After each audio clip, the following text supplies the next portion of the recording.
Fire Radio. And we are up. Dan Czaruk. How are you, brother? Thanks for joining me. Is it Thanks for having me. Czaruk? Czaruk. Yep. Czaruk. I had it right the first time. Damn it. That's all right. I knew I'd screw it up, man. I've been guilty of butchering names, so I apologize. Dan Czaruk, Battalion Chief with the Elburn and Countryside Fire Protection District in Illinois. I love chance encounters, and that's exactly how this came to be, right? So I was in Illinois a few weeks ago speaking at the Illinois State Fire Chiefs Association. I think that's what the title of the organization was. And I was doing part of my program there, and then, of course, where the real magic happens is after hours, right? So we pick up conversations, maybe in the hotel lobby, maybe having a cold one, you know, and that's where we can really dive in and start talking about things. And I get so much intel, and so many people are always interested in picking my brain, or, hey, have you seen this, or what do you think of that? And we struck up a great conversation, and we were talking about a few different things that kind of resonated. And I think at the time I was like, bro, let's continue this, man. Like, this would be good. And I think you reached out, we got together, and here we are. But let's go down this road real quick. 20 years in the fire service, hired at 19. Is that right? Yep. I was a glutton for punishment right out of high school. I knew I wanted to, help people out. It seemed like a great thing to do. And, I haven't ever looked back since. And, it's been a fun ride. And me personally, like, when I hear 20 years out loud, I feel like I haven't gotten any older. Everyone else is just getting younger, because I still feel like I got a lot left in the tank for what we got for this job. So it's been wild so far. I'm right there with you. I still like to think that I can hang with these 25-year-old kids. I really do. We can go hard, but man, it hurts the next morning. There's no doubt. No doubt at all. But we had a great conversation that night, and part of that was focused towards, as you put it, information gatekeeping. I absolutely love that topic. I really haven't gone down that road, and I kind of want to explore that with you, because I know for myself early on, I had a lot of people help guide me and steer me to fall in love with this passion, right? And for you, I mean, you got started early, right? There was some volunteer time, but to be hired at 19, that's pretty wild, man. That's an early start. So mentorship for you and people sharing information, how prevalent was that for you? So that's just the thing. Being 19 and getting in the service with real no prior experience. I've got a cousin that was in the fire service, but no family in it. So really just a sponge for everybody. And you find out really, really early on that there is something to learn from everybody. And and early on in a career, like, the fire service I kind of grew up with was very much you've got 2 ears in one mouth, so listen just as, twice as much as you talk. Right. Questions kind of weren't, I wouldn't say they weren't discouraged, but you were always kind of looked at side eye. Like, did you try to find everything you could possibly before you opened up your mouth? So I wouldn't say it was like intimidating, but you definitely learned where your place was, and there were certain individuals that, would take, me hand in hand to be like, hey, let's go slam cabinets. Hey, let's go review this hose pull. Let's go do this. And then took the time to meet me halfway with, my, upbringing and education through it. And that's the kind of mentality that resonated of, this is who you want to be, when you are learning, because the guys that kind of did give you a cold shoulder or did, like I said, information gatekeep for whatever reason, whether it's, their own, I want him to figure it out the hard way, or, if he knows just as much as I do, then I'm less of a officer or leader or whatever that is.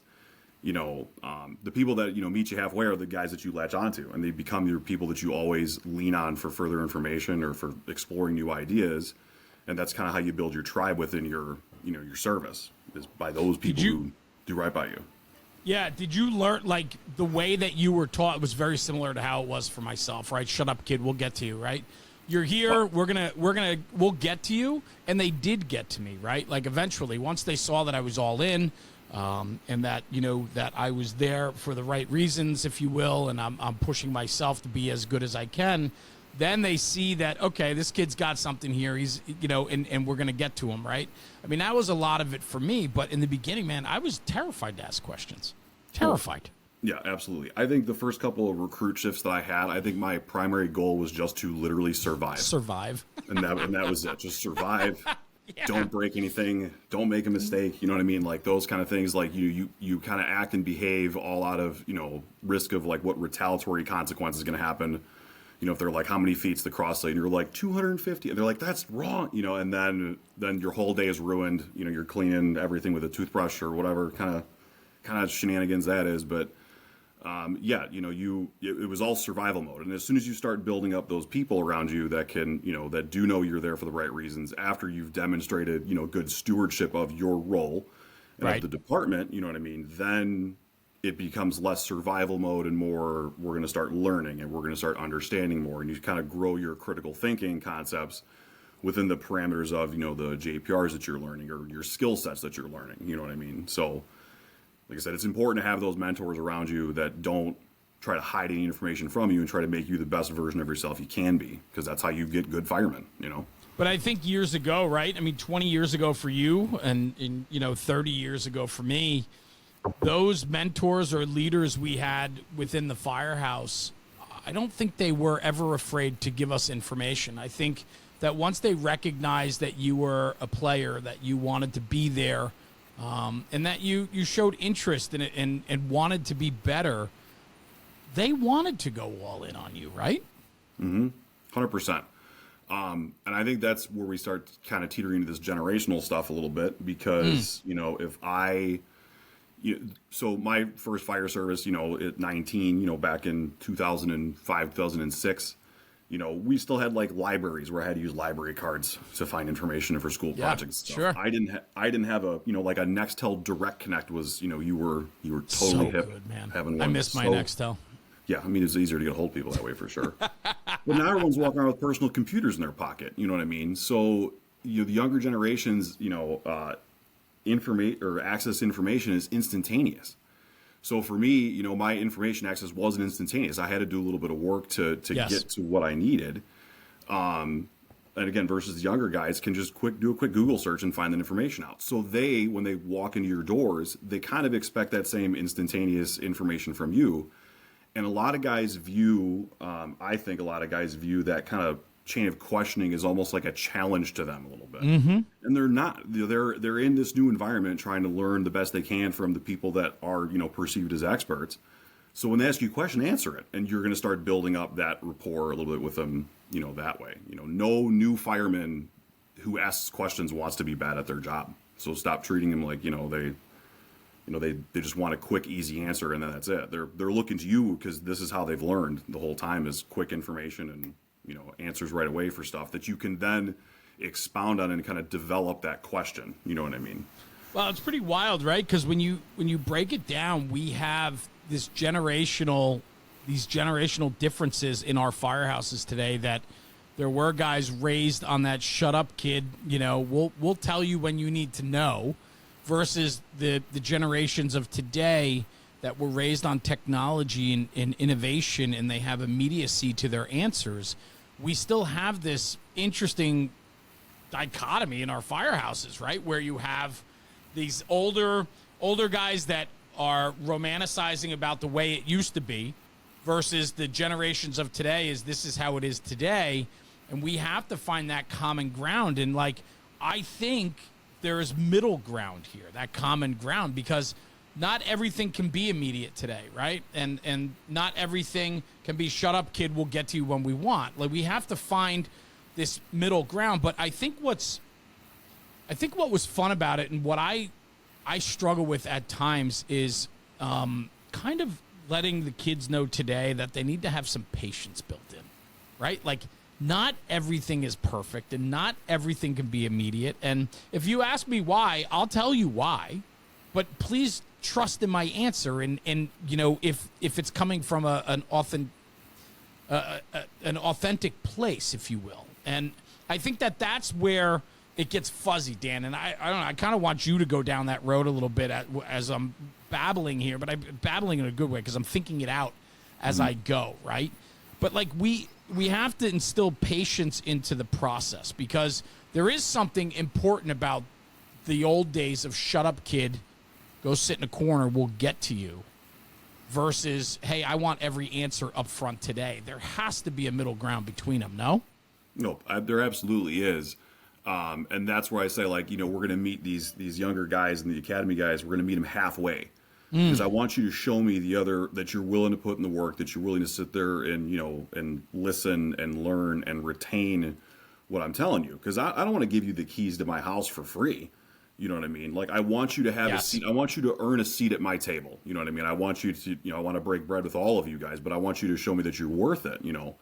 And this all comes down to defined expectations. For me, is a big one. And expectations isn't just like, a new guy walks in and we want to make sure you're here on time and you make sure your gear's ready and you make sure you're training. You know what I mean? Our department's very unique, where we've got a lot of guys that are involved in a lot of committees or different programs or on different, type of, different activities and stuff like that. And generally speaking, guys that walk into the door, all the way through, aren't involved in anything other than you're here to train and run calls, right? So for us in the day-to-day, let's take a look at like house chores, for example. If someone forgets to take out the garbage or, fold the towels, I hear about that. You know what I mean? The battalions hear about that. The lieutenants hear about it. Not the brand new guy who probably should have stepped up to take care of that stuff, right? So what that tells me is that towels and house chores are a shift responsibility to do. It's not a brand new person's thing to do, right? That being said, if other guys on my crew are working on different programs or different stuff, and we still have this punch list of activities or responsibilities to get done throughout the day, I would like to see some initiative from the guys that aren't working on extra stuff to kind of handle it. So I sit down with the new guys when I was a lieutenant. I tell them all the time, like, you're not on like you're not in a part of our training division. You're not helping with, community risk reduction. You're not on the EMS committee. You're not even putting budget together proposals for like new training props, right? Like, you're here to show up on time, ready to go, train and run calls. I'm like, but today's we got to clean, like, we got to do a weekly on like the bathrooms, right? So do I need to ask you to do that, or can you kind of read the chore chart that's up on by the roll call board and be like, I'm just going to take care of this? So now if I have to explain to you what you need to do, and I don't have to anymore, it's showing me that you're building traction, understanding how the day-to-day kind of stuff works, right? Now, if you've already accomplished this kind of thing, you know what I mean, and I catch you on the apparatus floor, like cleaning an axe or, cleaning out a cabinet or reorganizing the hose, carts or whatever, because, you just have a little bit of pride, that's showing me that you're developing some stewardship towards our department and towards our job. And you're also then allowing my other guys to get through their committee, or project kind of stuff. And when they don't have to do all the other kind of simple things, like, they're going to invest their time into you. You know what I mean? So that's that part of meeting that halfway, is where you kind of build like a shift dynamic of your expectation. The shift's expectation is X, Y, and Z. And if we can work together to take care of all of these things, we're going to have more time to pour into each other and become a stronger shift because of it, But this is where the leader, though, whether it's a senior man or a lieutenant or whatever it is, right?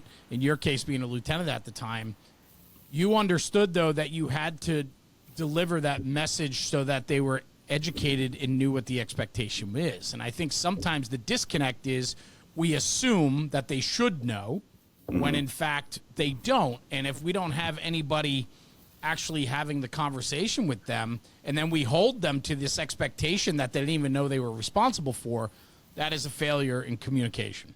100%. And a lot of times I'm noticing with the younger kids too, and like, I love it because it gives me an opportunity to kind of reflect and kind of answer that same question. Like, when they want to know like why things are done a certain way, and you get certain guys that get like triggered by what they want to know, the reason why they have to do this. So when the new guy asks you, like, why do we have to clean the bathrooms? You don't come unhinged because you explain to them, hey, it's part of our daily shift responsibility. All these other guys are, got stuff going on, but like, no one wants to, use the dirty bathroom. So like, let's help each other out and do the thing. And explaining and taking the time to, especially, some of these newer guys that come in, like, let's revisit, like, 10 minutes ago when we said that our first couple of shifts as new people, we were terrified just trying to survive. Right. And they go and get the courage to ask a senior guy, like, why they have to do something. If you tear their head off, I can almost guarantee you they're never going to ask you another question ever again. Right. They're never going to.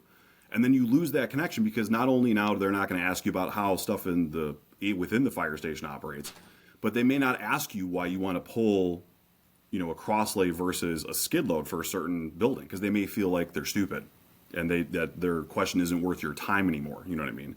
So those little tiny, and this is where we kind of start talking about deposits within people, but those tiny little moments where you can, meet somebody halfway, listen to them, yourself take a breath and answer their question like they're a human being, yes, that's going to build a stronger crew that's not, afraid of asking more questions to gain better clarification, which is going to grow their critical thinking and then turn out to be a better fireman and better crews. So, like I've said, right, for many, many times now, is like, get over yourself. Like I had a hard time with that, man. My ego got in the way of a lot of my growth in the early years of the fire service. And at the end of the day, like, the why is not a threat, right? The why of today is because they truly are interested in understanding why. They're not the younger generation today is not a generation that just goes on a directive and says, you do this, this is what, you do it, go do it. And they're like, yeah, but why? Like, they want to know, and it's not a challenge, but the why can be perceived as a challenge or a threat. And it's how we respond to that is where the success comes from. Mm-hmm. Well, and you remember, too, being a younger guy, I mean, this is where I always kind of, like, laugh a little bit or roll my eyes. When you get certain lieutenants or other firemen that, kind of get a little more, like, chest bumpy or chest puffy. It's no like, doubt. when you were brand new, you had every officer that you ever worked for pegged as, like, this is the guy who asks for questions. This is the guy you don't bother unless it's after, like 8 o'clock in the morning. Like, this is the guy who's got you already know who your go-to people are and who aren't. So stop trying to be something that you're not. Just be the authentic version of you, and you're going to get a lot more buy-in from those around you. You know what I mean? Not saying you can't have bad days, but when we try to pretend we're more important than we are, and we try to pretend or take ourselves way more seriously than we actually are, like, you're losing buy-in because everybody sees through it. And how do I know that? You saw it through it when you were a young guy. That's right. You actually did. Like, just because they're younger, they just mean they're stupider than you are. Like, we do the exact same thing. So just be you, and people will understand that, and you get more buy-in that way. This is the common sense part of the whole, leadership, and just within the four-wall interaction stuff. Common sense. That's a loaded statement right there. I mean, it is. But I'll redefine that. So, like, if you like, this is my definition. I'm sure I'll get like fact check or something on there, right? But like, me as a new guy, again, like, go back to like the guys who met me halfway, and I'll go back to my academy days, right? Like, I may have had a slight attitude problem. You know what I mean? And that's okay, right? I may have had an issue with like authoritative figures, right? And that's just kind of, it's whatever. But the academy instructors that would like, tear your head off and belittle you and degrade you and rip you apart limb from limb. Because, like, let's say like you had a SCBA mask strap sticking out of your hood, and they're going to treat you like you just, like drop kick Mother Teresa, right? Right. Like, this is a mistake. Like, you just put your thumb in the next time, get it better. And you're still going to do push-ups, you know what I mean? Because there's still that level of accountability, right?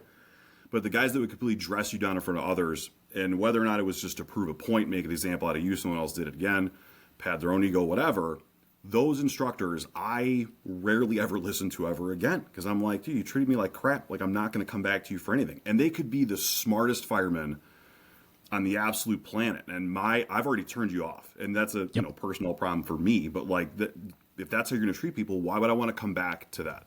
And if you are one of those people that enjoy being dressed down and taken apart and your head torn off, like, this is probably your sign to go seek a therapist, because like, that's not normal. You know what I mean? You're right.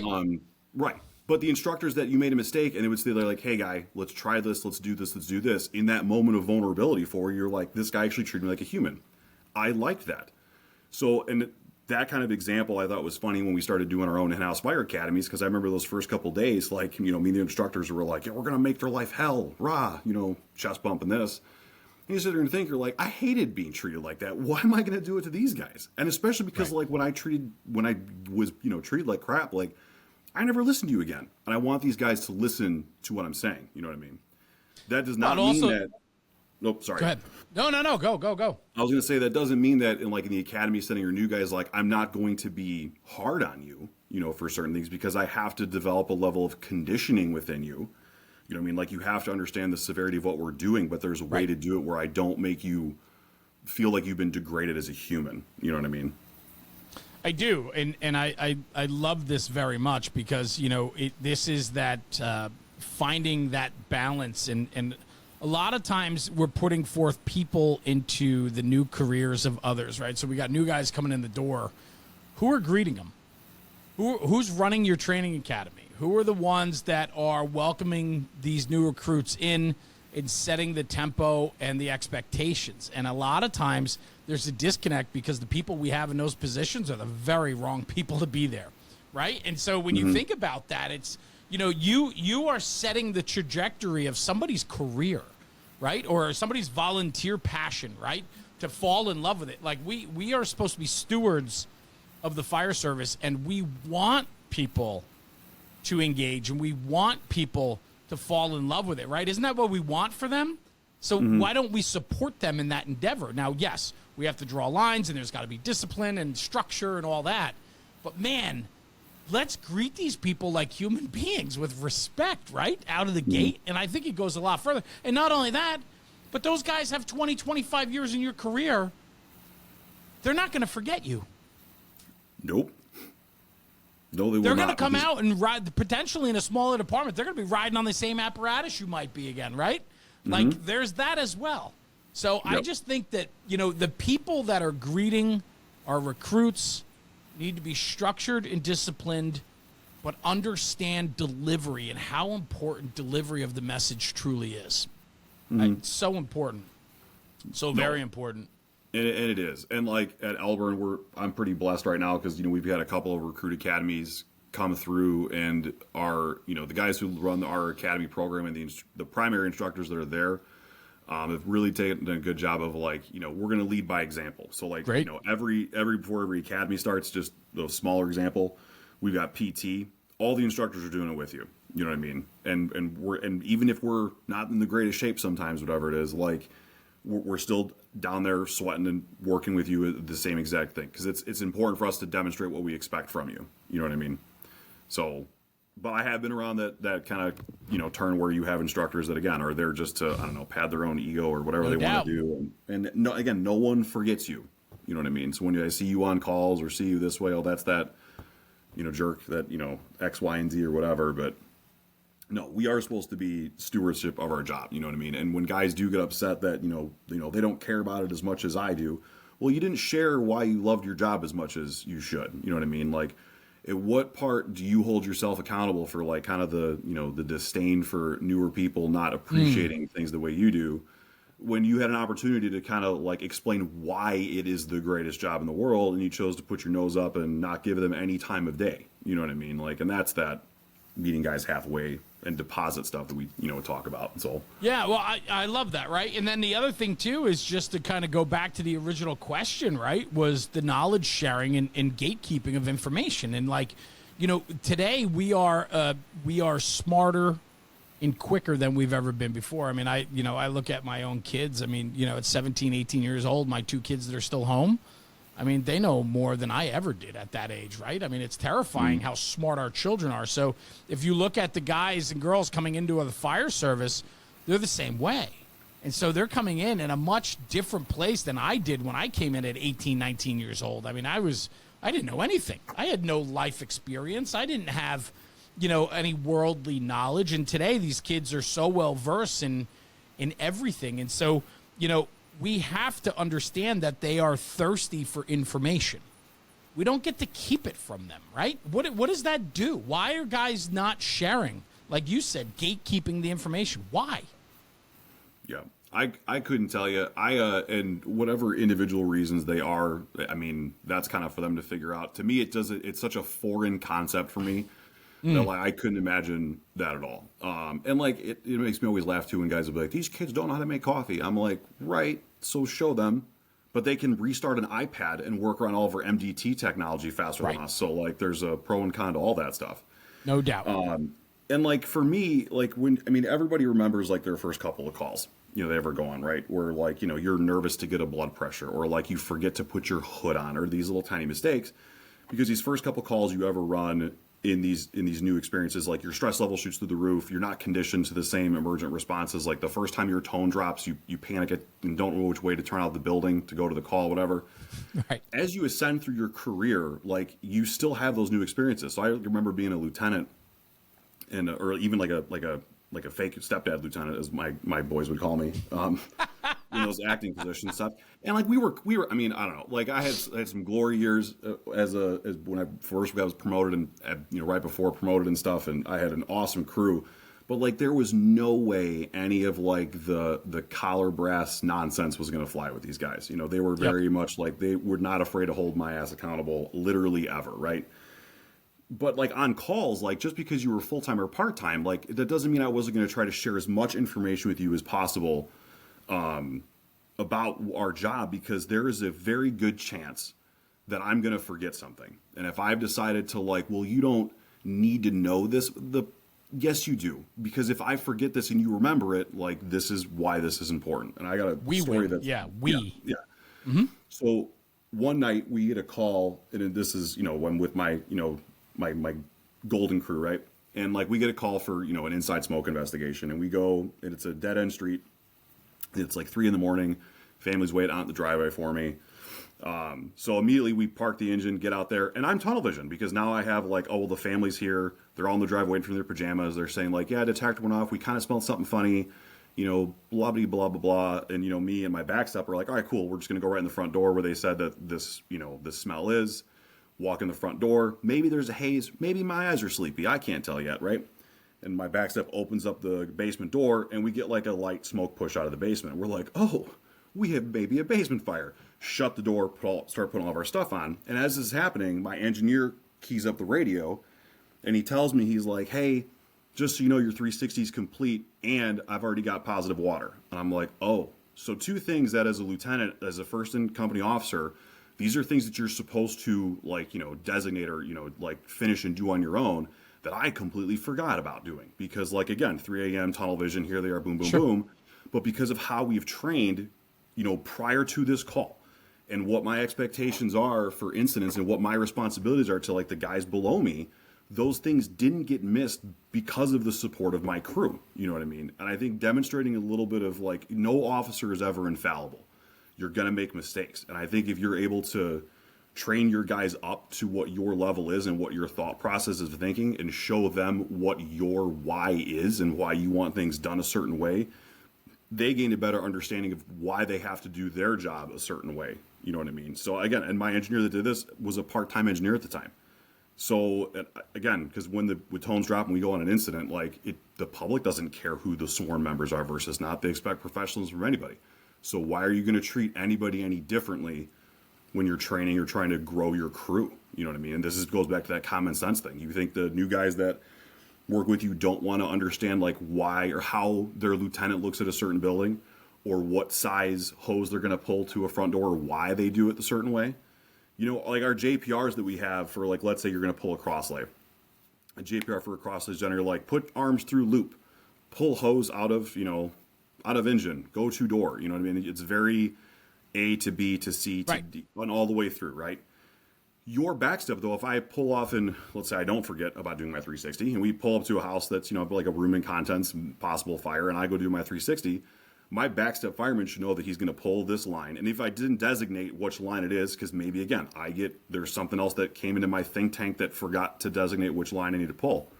He should know which line I'm going to pull, which side of the door to get it to. He should know that while I'm doing my 360, I'm not only looking at for building conditions, but checking, you know, entry and egress points, looking and reading the house as best I can. He should know at that point too, like maybe I should go soften this door, or maybe gain access to the door, or bleed the line off. So when I get back around to the front door, I can either tell him we need to move the line back to where I found a better entry point, or it's go time, you know. And those kind of conversations need to happen while you're working through your JPRs. You know what I mean? And that's the fun stuff, right? Because when you let people in and you share information and insight, that is where people learn how to fit in, right? Mm-hmm. Like you know, and it goes to all the house chores. It goes to all the things in the firehouse, right? It goes to their early days. Let them absorb, let them watch, let them listen. Don't keep it from them, because, you know, they're going to set you up to win. And when you want to control the information, if it's because you think that it's, you know, you need to be the one in charge, or it's an ego thing, whatever it is, it's going to fail you so many times. And for you that night, yeah, maybe you to get that 360, maybe the guy, hey, I got positive water. Meanwhile, he had smoke pushing from the back. He already thought maybe you knew there was a fire, right? Mm-hmm. Like, those are the communications where a senior guy or somebody else in your crew volunteers the information because he knows you didn't get to it yet. That's the win. And after that fire, that's when you pull them aside and be like, that's a heads up play, bro. Thank you. You know, like that goes a very long way. No, it does. And it encourages that level of communication and thinking anyway. Because again, like my ego wasn't hurt by that at all. It was more like, oh, well, I had an oopsies, but thanks for getting that. Because again, thanks for picking me up, man. Right? Yeah. And that just builds more equity with you and your crews, because you're like, oh, hey, you know, Lou forgot to do this and we helped, you know, or, you know, we missed a step here and the crew supported it. And that kind of, you know, conduct is encouraged, you know what I mean? Because again, good ideas can come from anywhere. Good solutions to problems can come from anywhere. Like, listen to your people. And again, this starts, like we just said, it starts from, you know, the house tour expectations all the way through training to actual running incidents. And the more you are able to foster those relationships with your crew that embraces, you know, questioning in a way that makes you critically think, or, you know, allows for further explanation without being, you know, accusatory. You know what I mean? We want to make sure that we're a checks and balance, you know, like, I think people, you know, and I was, you know, guilty of this when I first got promoted too, where, you know, we get kind of in our own way with, more management kind of style stuff, or like, look at me, look at, you know, the toilet plungers on my collar, I'm important. Like, everybody knows you're an officer, dude.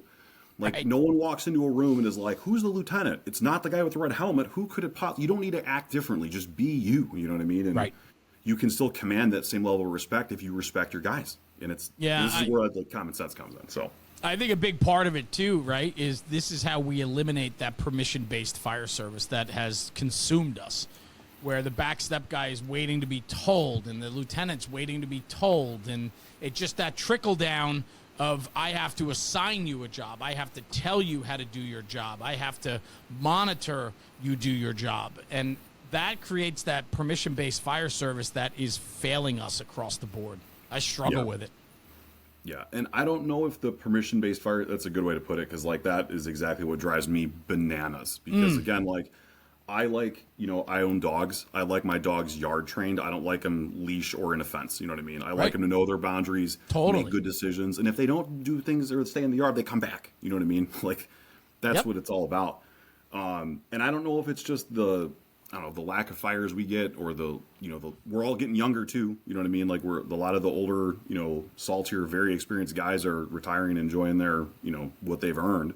Sure. So I don't know if we're operating out of lack of experience because we don't have the RPD to follow with it. But to me, even if we have less experience and less, you know, RPD to fall back on, why are we discouraging questioning? And like, why are we discouraging kind of like the group think for how to operate things? You know what I mean? Like, that should be even more so, because the concepts are newer to us, you know, and the fire service in general, the challenges that we face with newer construction and, you know, like everything, we get new stuff thrown at us all the time. So why not encourage that kind of groupthink versus that permission-based fire service?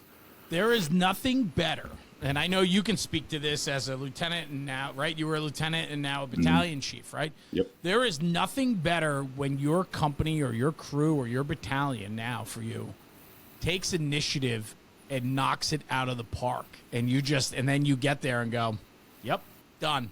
Like, there's nothing better, right? And I watch so many people feel like they need to tell you how to do it, tell you what they need. Here's my expectations. Here's what I'm going to tell you. This is how you do it. This is at game time. That's the practice stuff, right? We should be telling you expectations and painting a picture, and then through daily activities, you get a real good reinforcement of what the expectations were, so that when you do arrive at night, you don't need to turn around and be like, okay, bud, pull the inch and 3/4 300 from the rear in case we have to get around the back. No, you want your nozzle man, your backstep guy, to know that. He doesn't need you. And the only time you as a boss needs to tell him what line to pull is because you're calling an audible, because you see something a little bit different, or, hey, maybe we might have to do this, and maybe he didn't think of that. I got a few more years than that guy. So, hey, bro, why don't we grab that line instead of this one? But other than that, it should be business as usual. Like, that is, to me, that's the success. You want guys to take ownership? Allow them to have ownership.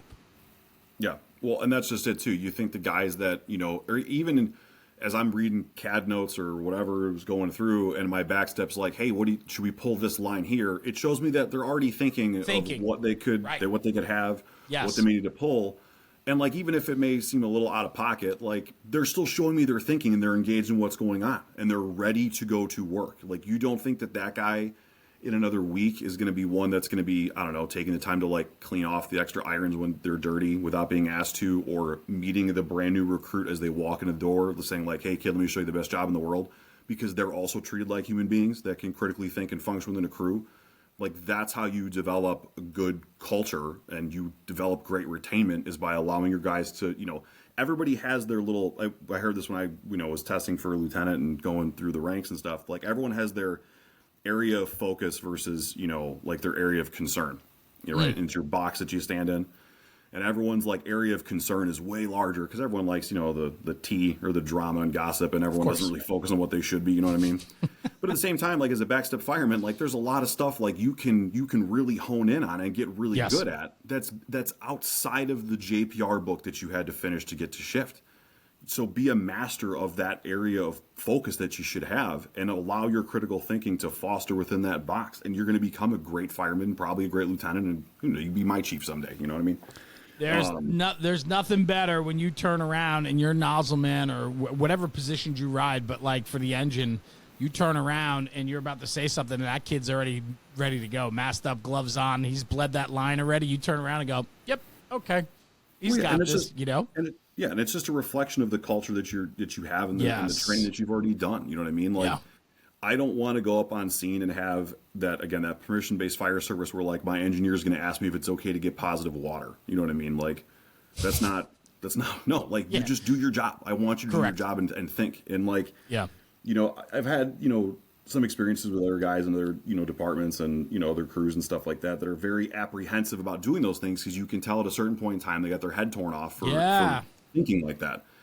And maybe they deserved it. You know what I mean? Maybe it was something that was totally wild or whatever. But even if you did something that wasn't correct and it inhibits you from making good decisions, that tells me that the conversation that happened there afterwards wasn't very meet people halfway conversation. It was more of a, you know, I'm going to rip your head off and it's my way or you're wrong, which isn't good at all either. You know, we should be, you know, having good dialogue at the, you know, good hot washes and stuff after incidents if something didn't go right.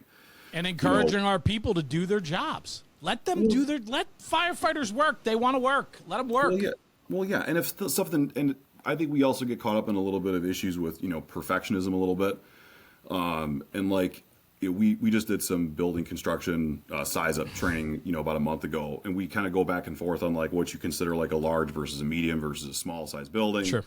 I'm like, look, here's the deal. If I come on scene and you call something a medium that should have been a large, I'm probably not going to care too much, you know what I mean, and shoot me for it is, because like, you're at least attempting to do your size up, and we have to still have a job to do. I'm not going to get hung up on a minor detail that like could throw you completely off, you know what I mean? It'd be the same thing as like if a citizen calls in, you know, their Christmas tree fire that's just in their living room, and you get there and it's extended up to the second floor. Are you going to be mad at them because they didn't tell you the whole fire, the whole side of the building was? No, it changes. We have to pivot. We have to adapt and overcome. Weird phrase that is. I don't know where I got that from, and then work with it. You know what I mean? Like, we can't, like, you have to be adaptable, you know what I mean? And things can change in minutes, you know what I mean? So we have to, it's like this kind of we have these, you know, very black and white JPRs for how we do the things we need to do, but we have to live in this gray area of critical thinking and adaptability. And if things change, we have to pivot and move around it. You can't get mad about it, you know? We're calling audibles all day long on the fire ground, right? So there has to be a level of flexibility built in. And I think what happens is when we become too rigid, it's comes a lot of times from a place of, for lack of better words, but lack of experience. I mean, you have to get kicked in the teeth, right? You have to make mistakes and learn from your mistakes in order next time you don't make that same mistake. And that only can come with experience, doing it, getting out in the street and making decisions, right? You're not always going to make the right decision, but over time, you're going to hone your decision making to be the very best it can be. And we have to let our people do that. And I think insecurity is a big part of this. And this goes back to the gatekeeping, which then I said comes to the permission-based fire service. I think it all goes hand in hand. If you lack your own confidence in your own skills and abilities, you're never going to put yourself in a position to make the wrong decision. You're not going to, you know what I'm saying? You're going to play it safe. Yeah, I totally do. And like, that's just it too. Like, I think operating from a place of fear of making mistakes is dangerous. You know what I mean? Yeah, like you very have dangerous. to, and like, and not like I'm not advocating for like, let's be reckless and go get it all the time. Of course. Like, you have to be smart and heads up about it. But I think, I've seen, officers act out of fear of consequence versus like understanding what the objective or purpose of why we're here is. And that kind of has, inhibited, their own decision-making stuff too. You know what I mean? And we can't be doing that. We have to foster, environments that allow guys to critically think and allow us to make mistakes. And like, you can think back to the last 10 mistakes that you made on calls, you know what I mean? Whatever they are. Like, hindsight being 2020, like, they probably weren't life-changing mistakes. They were just like, we would be more efficient if we did it this way. And then learning occurs, right? But if you don't own up to those mistakes, like with your crew, like how else are they supposed to learn from you? You know what I mean? And how else are you supposed to have a better experience of things together when doing that kind of stuff?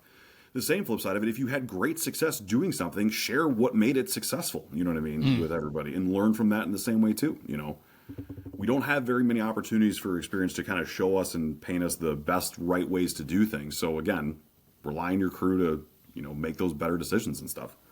What did it look like for you as a lieutenant? Were you a young, how old were you when you were made the company boss? Oh, I got promoted in January 21 to lieutenant, but I was an actor, like a full-time actor, probably in 1920, right around there. So not very, very brief time in the best job in the world as a company officer, in my opinion there. But enough time to definitely go through a lot of growth with that. Personal growth? Yeah, personal growth, a big one. And a lot, because like, again, it goes back to the whole, like, you can't take yourself too seriously with certain things. And then it just really kind of reemphasized the whole concept of, like, the whole deposit and withdrawal that you have with your crew. I remember one of the first shifts I was working as like a fake lieutenant, you know what I mean? Just acting officer of the day with my guys who I know are going to bust my balls. Like, as soon as I get there, they're going to, and they did it all the time. And I love them all for it. But I remember like taking a shower and trying to think of all the boxes I need to check to, make sure that we had a good day. And it was all like dumb stuff. Like, we're going to go change light bulbs. We need to go do this. Here's all the manager skills that are like the little dopamine hits when I can cross stuff off. Like, oh, look how great I am at doing this. And I had like a music stop, record skip, freeze frame kind of moment. Like, your entire career, you have complained that we don't train enough, we don't do enough this and this. And like, the first opportunity you have to make that change, you're going to default back to what you hate. Like, come on, man, be better than that. So we kind of talked about this and developed kind of a mentality of like, walk the dog first thing in the morning. Because like the guys that I worked with me, they don't want to do all the house chore stuff like that. They want to get dirty. They want to break stuff. They want to, train. They want to do this. So in the mornings, we would intentionally spend like an hour to 2 hours after our rig checks, like training and it could be just tabletop stuff. It could be hose pulls. It could be whatever. Mm-hmm. But that's showing them that, like, you are the priority of the day. Like, I can get to my emails. I can get to, the random other administrative, detail or function that I need to take care of after I invest in you. You know what I mean? And that deposit into my crew over time, a lot of it. So it was like, we go do, let's say we're going to work on our skid load from like, 8 to 9 or 8 to 9:30 or whatever it was. By the time those guys got all done, putting everything packed up, ready to go, like, they would change every light bulb in the station for me because, like, they already kind of got what they needed to get done, and they felt valued, you know what I mean? And again, like, I understand, like, the trick bag of, like, this leadership to management back and forth stuff, because you got to be able to do both. Like, you still have a job to do that may not be fun. But if your emphasis is always doing the stuff that's on like the punch list and never your guys over time are going to know that they're not the priority for you at all, and the priority is just us taking care of everything around the house. Well, the other priority too is putting house chores and everything else before firefighting. Yep. And that is, it's one thing for your people, but it's also the mission, right? Like, at the end of the day, the focus should be on training and calls. Everything else comes second to that. Mm-hmm. Yep. And when we prioritize changing those light bulbs or cutting the grass or folding towels or, when that becomes the priority, or being a messenger service or having to drop mail off and all that stuff, when we prioritize that stuff, and now, hey, Lieutenant, you didn't check off 37 boxes today of chores to do, because you trained for 2 hours. Well, isn't the focus supposed to be on training? It is. And like I could tell you this, when you prioritize your guys in that first 2 hours of training, all that other checkbox stuff will get taken care of. 100%. Because your guys know that, like, hey, like, we are important, we are valued, let's go get it and have fun today. And then again, like, the rest of the day just kind of flows by, and that's was something that, over time, constantly invested into my own guys. Like, it paid off in the long run big time, because it showed me that, like, you do the more you invest in their people, when you do have to ask them to do harder things, like, yeah, we have to, I'm going to say, like, we have to wax 2 engines today or whatever it is, because of over time, the deposits you put in your crew, in those instances, like, they will do that stuff for you. But if you constantly take and take and take and take and never put back in there, they're going to be reluctant to do the things that need to get done that aren't so sexy. So was it hard for you to make that change from back step to front seat? A little, because again, like, they're all still my buddies. You know what I mean? So it was but you got to that, remove yourself a little bit, right? Like, it's finding that balance. It's hard, right? It is. You know what I mean? And like, that was always, I would say, because of the amount of, like, mentors that we always had, growing up through that fire service, and kind of like the way that we could have more interpersonal spaces where we could challenge each other's thoughts and grow. Like, it was easier to kind of get to those those leadership points. Sure. And again, like, once they kind of once you get promoted or put in those spots, like, everyone wants to, like, what are you going to be like? I'm going to be like me, man, because, like, I don't know how to be anything else. I can try to force it and put on a face, but, like, at the end of the day, it's just much easier for me to be the authentic me. And, like, we have stuff we got to do, and let's go do it. And then eventually you get traction, and then you go from there and stuff. So it's hard, though. It is very hard, and especially when did you come in with the guys that you're talking about, did you guys all come in around the same time? No, we did not. Oh, okay.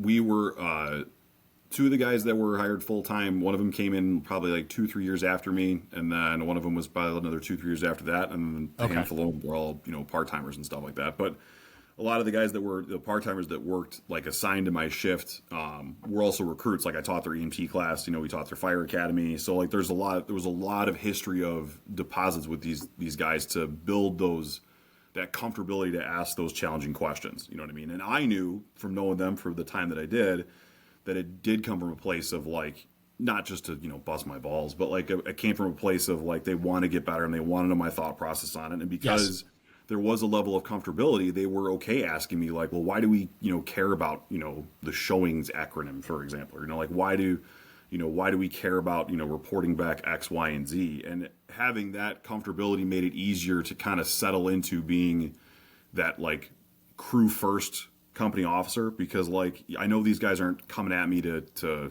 I mean, they're challenging, don't get me wrong, because they just like to, again, good sports about it, but, like, they're not there to challenge my authority in it. They're there to challenge their own thought process and then grow and get better from it too.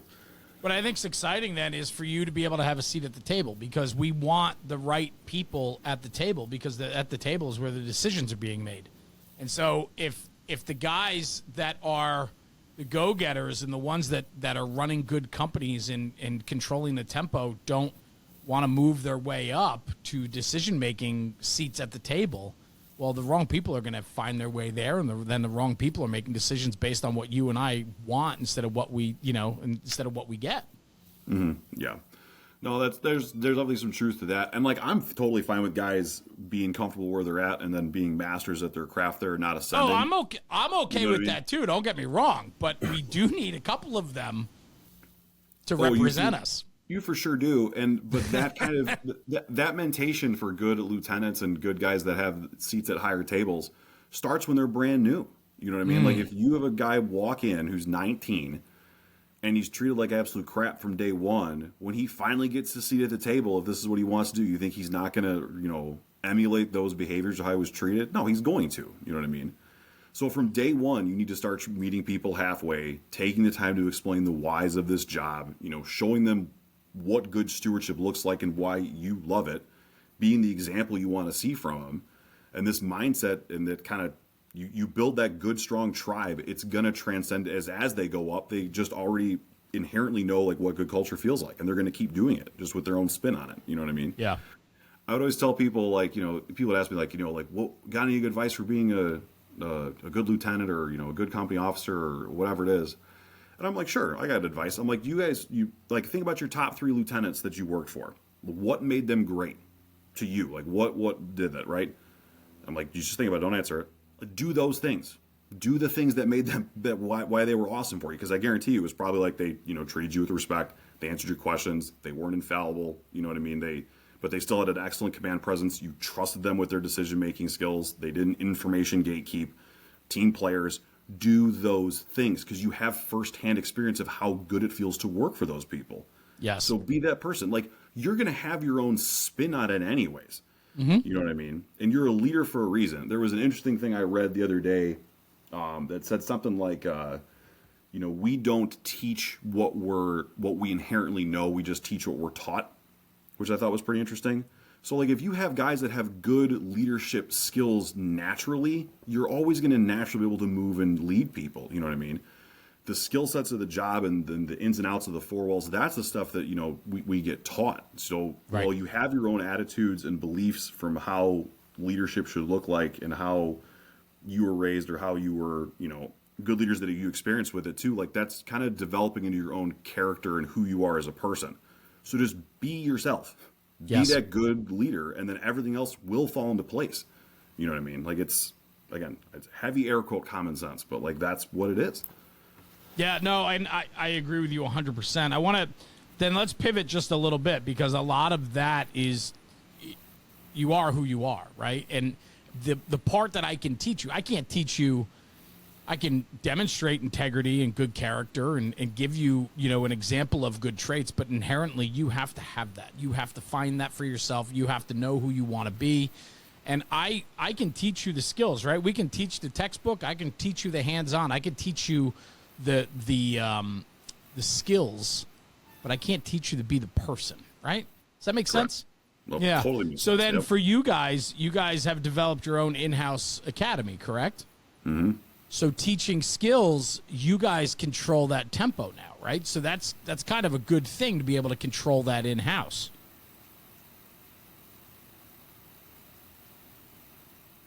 Nope, I lost you there for a second there. Yep, you good? Yep, I'm good now. No worries. So All what I was saying was the fact that you guys have an in-house academy now allows you to teach the skills that you value and that at the way that you want it done to represent your companies and department, correct? Correct. What's that look like? I mean, that's got to be a win for you guys as a department, I would think. Well, and it is. I'd say the benefit for, other than kind of the objective kind of monetary stuff and like the time from guys finishing the academy, getting a shift, the other important thing it does too is, like we've been talking about, and kind of developing those character qualities, is it allows our instructors, because like we do it out of our station one and the other they're exposed to a lot of us all the time, but it allows them to kind of see the character of what we expect. You know what I mean? So there's a lot more of the attitudes and leading by example that give us the opportunity to kind of show them what we expect for. You know what I mean? And I'll tell them too, like like there's a very, very good chance that like if you make it through this whole thing and you work part-time here, like my family lives in our district, you know what I mean? So I expect a level of, stewardship and professionalism to come from you, So I think that's the bigger thing. Like, again, I can teach the JPRs all day long, but having the opportunity to kind of show them what we expect from your character and what we expect from your attitude and demeanor is that opportunity too. You know what I mean? Because again, it's not just we're going to pump them through counter money and then send them on their way. Like, they're guys that represent our department. Like, you're wearing our scramble on your shirt. Like, from day one, like someone walking into the door doesn't have any idea that you're a recruit or not. You know what I mean? Like, they expect a level of, the professionalism from you. But we have to demonstrate that professionalism. You know what I mean? So it's a unique opportunity for us to continue to model the way as best we can for this younger generation to do that, Yeah, that's fun. I also think too, I consider you the younger generation too, right? So, that's what's fun about it is, finding guys that are growing up a few years behind me, right? The next generation, if you will, and watching them, craft their way and talking with you in Illinois that night was a great conversation. Today is a great conversation because it's you have this old school idea, but you're mixing it with an innovation of today's delivery and understanding. And I think that's what we want for our people. Would that be an accurate statement? It's an interesting way to definitely put it. I never thought of it that way, but it is a blending of kind of two different cultures together. You know what I mean?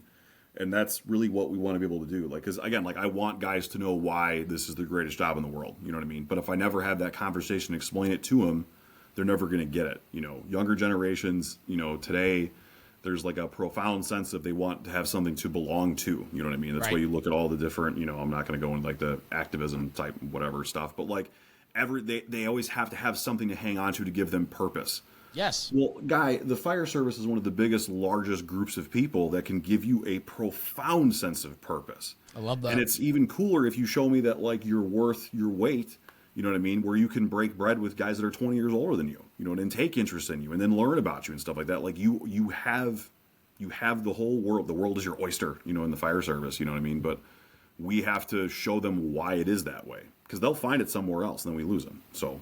Well, that's it. It's prioritizing the fire service, and it's allowing them to find their way, but guiding them in a way that they're looking for mentorship. They're looking for purpose. They're looking for, you know, to understand why they should go all in on it, right? And I think that's a big part of it too, right? Is we ask everything of our people. I mean, to the point that we're asking you to lay down your life in this profession if you must. And when you think about that, we ask everything of our people, and then how often do our departments let our people down, right? We want everything from them, but we don't give them anything in return, or we fall down on the return. And so what I'm excited for and what makes me have tremendous hope are guys like you that are bridging that gap between the young and the core tenets of this job that we have to protect, and like your love for it, right? Just what you said. I mean, Guy, this is a great institution. Like, give yourself to it, allow it to give you purpose, and it's going to be a win for you. And we need guys like you that can relate and understand and have patience and talk with this next generation to really recognize and appreciate what this job is. And I think there's guys like you out there that are doing it every day, and I applaud you, man. Truly.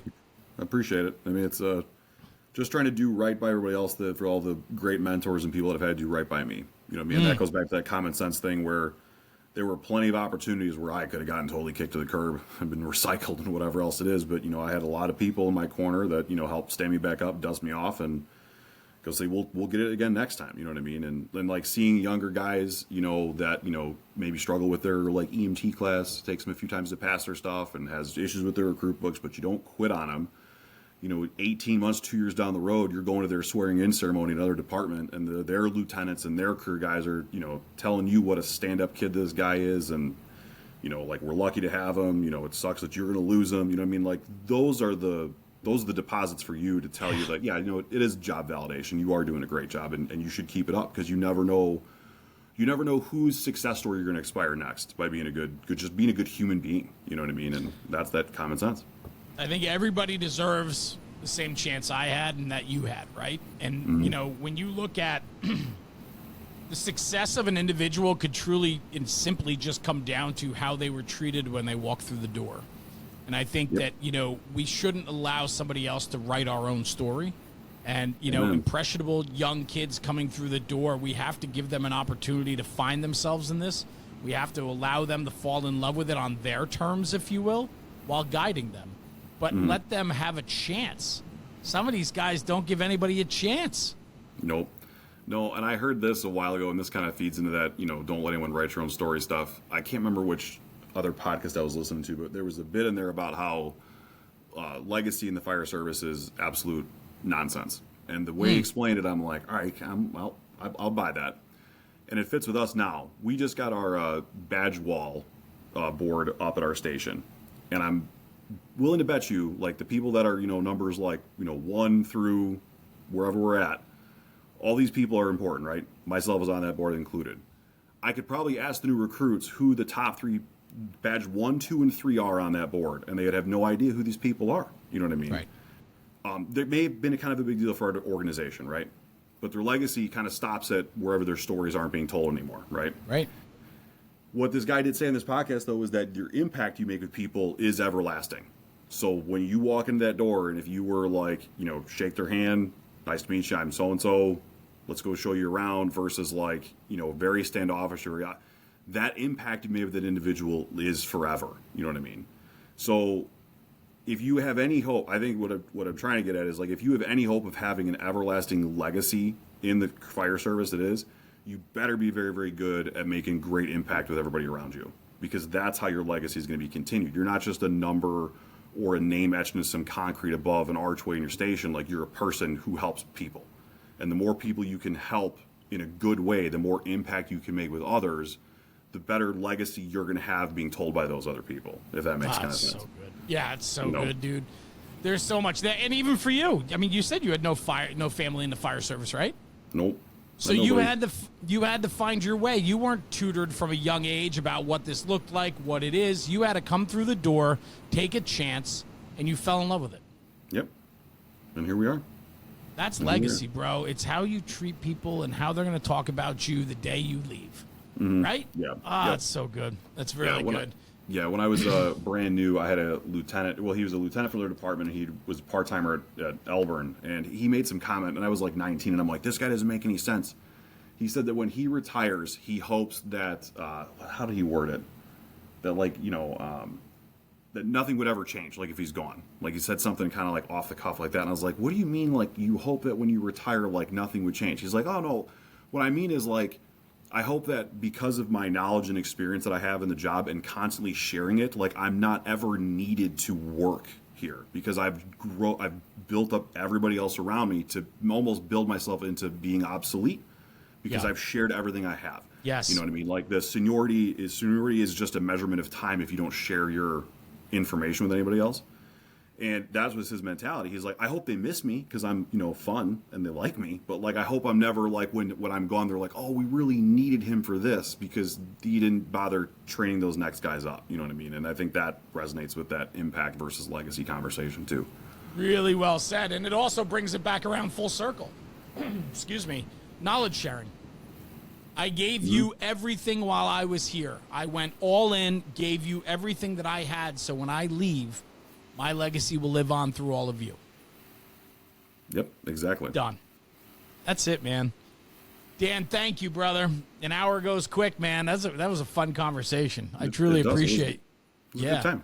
Mm-hmm. That was fun. I appreciate it. And like I said, everybody, you always have an open invitation to come back and, we can pick it up. But thank you for joining me, man. It's always fun. Like, what I get to do with this podcast is I get to talk to anyone I want. You know what I mean? In a way, right? Like, I met you. I was like, man, I love this conversation. I'd love to take this further because I think people can get value out of it. And I think the conversation today we talked about some things that I have never gone or talked about before on the podcast. So I appreciate you, man. That was a fun conversation. And keep doing what you're doing, bro. I saw the passion and excitement when I sat down with you guys back in Illinois a few weeks back. And you certainly brought it through and today. And it's fun to watch what's happening out there, and it's exciting to know that we got battalion chiefs like you that are out there promoting their people and wanting the very best for the fire service, man. It doesn't get any better than that, man. Thank you. Yep. Thank you for having me. I really appreciate it. Yeah. Stay right here, man. I'm going to sign off. I'll come right back to you, okay? Sounds good. Cool. Guys, thanks for tuning in for another episode of the National Fire Radio Podcast. What a great conversation, man. Don't gatekeep the information. Share it. That's your legacy. Share the knowledge. Share your experiences. This job is built on experience and knowledge, and it's your job to share it and pay it forward. Anyway, thanks for tuning in. And like I say at the end of every single episode, take this conversation, take it back to the firehouse and talk about it. Because when we're talking about the job, we're making the job better. We'll see you at the next one. Jeremy, National Fire Radio.